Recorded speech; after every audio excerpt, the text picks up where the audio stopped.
years. Country legend Dolly Parton says she's a little sore but okay. The 67-year-old was treated and released from a hospital today after suffering minor injuries in a car crash. This is NPR News from Washington. Finally tonight, struggling to breathe Support in China. for NPR. Today, the city of Harbin and its 11 million residents ground to a halt after officials discovered that the region's small particle pollution has reached record levels 40 times higher than the international safety standard. Planes didn't fly, buses weren't allowed on roads, and schools were closed. Jeffrey Brown is back with more. China has seen tremendous economic and urban growth, but one of the costs, some of the worst air quality in the world. It's a health issue and increasingly a political one as well. Evan Osnos, a writer for the New Yorker magazine, just returned to the U.S. after living in Beijing for 8 years and joins us now. And welcome to you. Thank you. What's the significance of a reading this high? You've watched this for many years. Put it in some context. This is unusually high. This is, to put it in perspective, people walked out of their houses today and thought that there was a blizzard, but in fact it wasn't snowing. This is how intense the air pollution was. They had to close the airport. They had to close schools. Yeah, it's stunning to say, to just the idea of shutting down a city of 11 million people or so. Yeah. What does that mean? I mean, this is a city, it's 2.5 times the size of Los Angeles. This is way up in the northeast corner of the country. It's sort of the Buffalo of China. It's very cold. And the heat came on yesterday. That was the first big cold day of the winter. And when that happened, that meant that they burned all of this coal. And all that coal went up in the atmosphere, and it spiked. And you got this extraordinary, intense air pollution. So when you say the heat came on, meaning... Chinese... Literally, this is how the heating system works. Yeah, the Chinese government still maintains very strong control around the country, obviously. And one of the ways it does that is that it sets the day when the heat goes on. And so when the heat goes on for a city of 11 million people, that sets an enormous strain on the system. So you've got that, and then on top of it, over the course of the last 10 years, China's added 4 times as many cars to the system as there was before in just 10 years. So you have the combination of coal and cars, no wind, and you've got this extraordinary pollution. Well, so as this has been happening, and not just in this city, of course, what kind of pushback is there? What kind of response is there now? People are losing their patience with it. For years, the argument in China that you heard from ordinary people was, our lives are getting better. We have cars we didn't have before. We have apartments we couldn't afford before. And we're willing to put up with air pollution.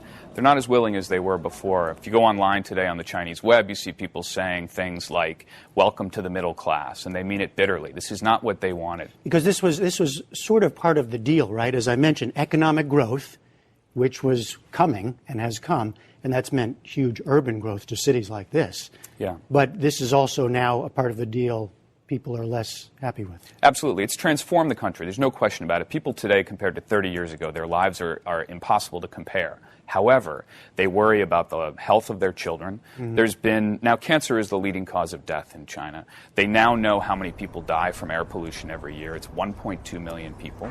That is something that people know about. In the past, the Chinese government did not release the data on the air pollution. Nobody knew how bad it was. They can't do that anymore. There's now social media, and they have no choice. They talk about it. You've written about this, about what it means in day-to-day life. Just give us a little sense of how people have to, how they cope. I mean, I'll give you an example. We lived in China, my wife and I, for 8 years. After we'd been there for a while, people began to realize that the best Christmas present we could get were air purifiers, and that's what we used to get. We'd go into friends' houses, and you'd comment on their air purifier. You'd say, that's a nice model you've got there. It became a part of life. I mean, this is... 10 years ago, nobody knew that the leaders of the country lived in a different environment than the ordinary people did. But now they know that the people who run the country have air purifiers in their homes. Oh, that's part of this, right? I mean, the politics of this, the people who can deal with, can cope, and can pay. Exactly. Get away from it. They used to say that the air quality couldn't be that bad because, after all, the leaders have to breathe the same air we do. And then people started going online. They started to find out that, in fact, there's a sort of dual universe. There's the world for everybody, and then there's the world for the top leadership. And they're not happy with it anymore. And they so complain very about briefly, I mean, complain, but is it a potential political issue going forward? It's been a huge political issue. Already you've had protests over the possible construction of chemical plants, for instance. People who didn't ordinarily have a political bone in their bodies have gotten up and said, what I worry about is the health of my kids. And so they'll go out into the streets and they'll have what they call strolling protests, where they go out and they say, we're not trying to topple the government. All we're saying is listen to us and prioritize this. All right. Evan Osnos of The New Yorker, thanks so much. My pleasure. why every time I enter my yard or leave, I say, hello, trees. Yeah. Yes, Mother and I used to worry about you going steady.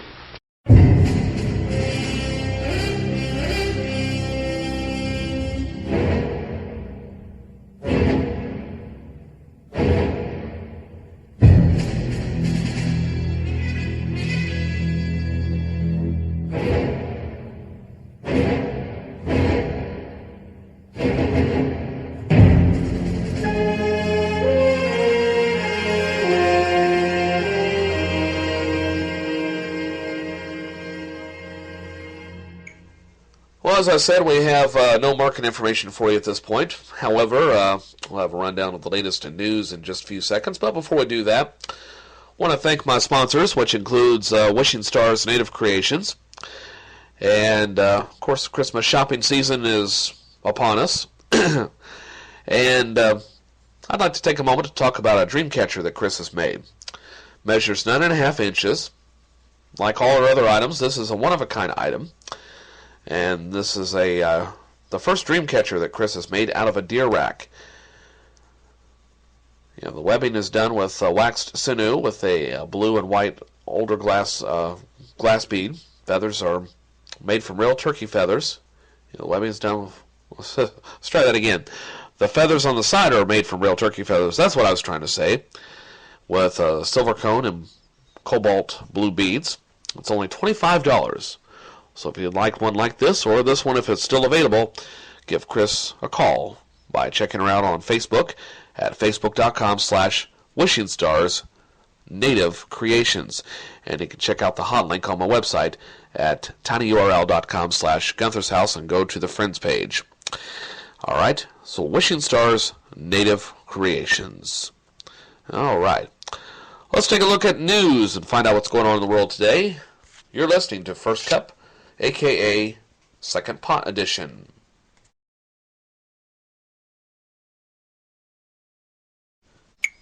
Okay, let's try that again. Welcome back to Studio 38 on this Monday evening. And let's take a look at news of the weird.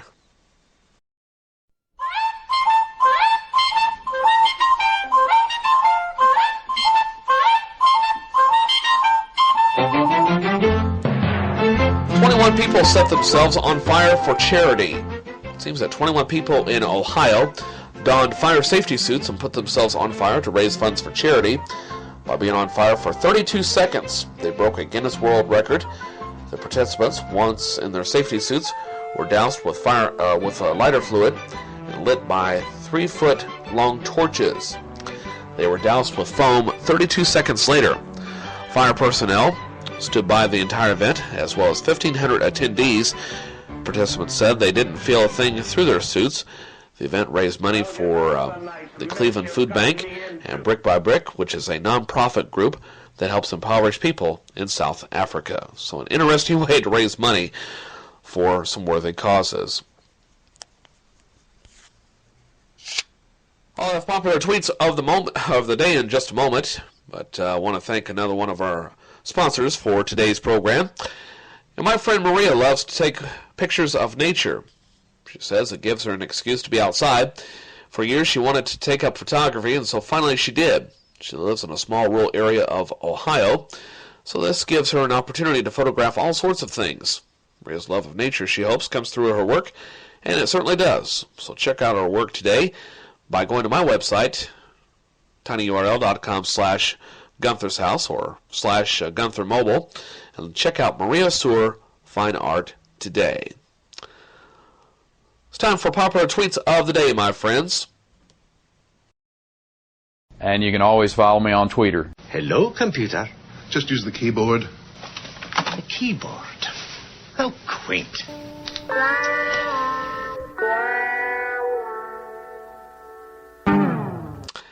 And as you know, as I mentioned at the beginning of the program, the St. Louis Cardinals and the Boston Red Sox opened the 109th World Series this Wednesday at Fenway Park. It will mark the first time since 1999 that the two teams will be the best regular season records. Let's try that again. It will mark the first time since 1999 that the two teams with the best regular season records in their leagues meet to decide it all. It's the Cardinals and the Red Sox. Each finished their season with 97-65 records. So I've gone to the Tweeter to see what people had to say about this. And I apologize for the language here, but it says, "Shit ball players do." That's the username. It says, "It's that time of the year when all closet Red Sox and Cardinals fans come out. Like me." Sporting News writes, "Might want to start planning out those sick days for the week after checking the World Series TV schedule." No doubt.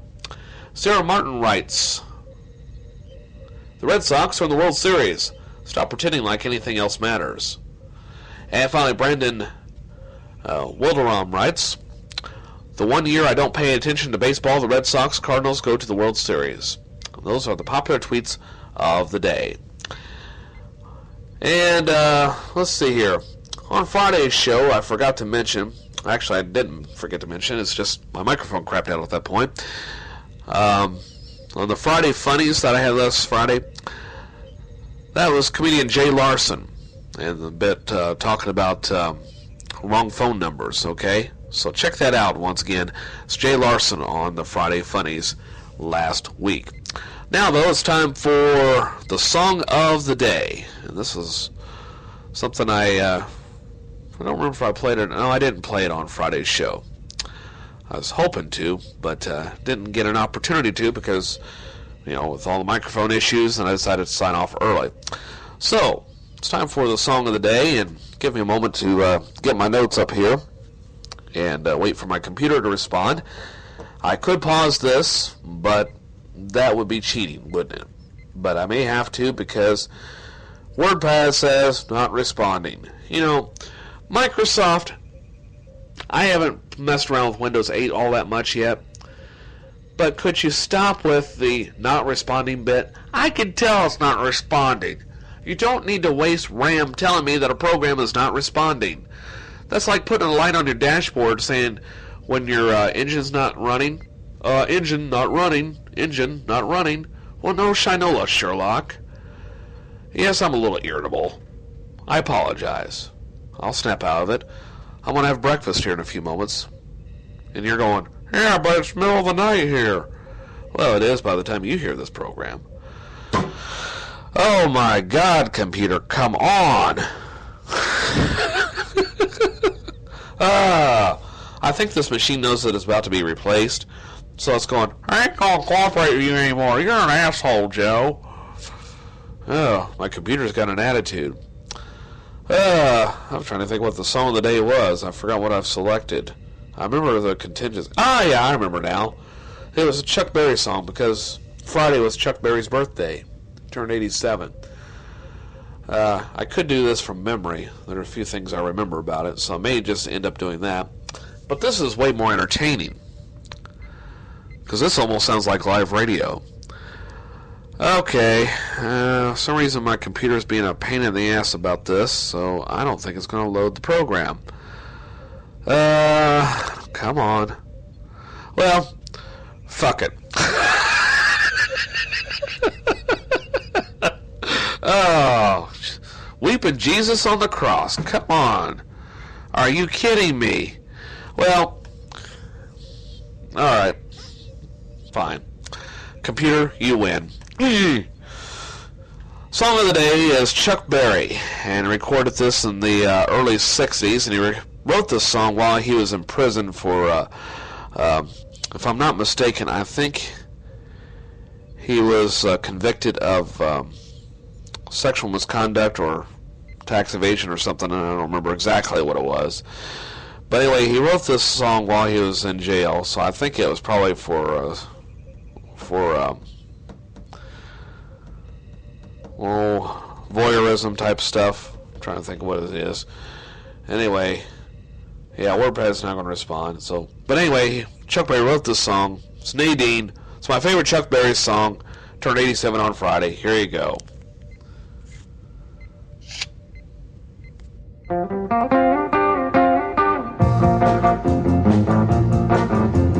I got on a city bus and found a vacant seat, I thought I saw my future bride walking up the street. I shouted to the driver, "Hey conductor, you must slow down. I think I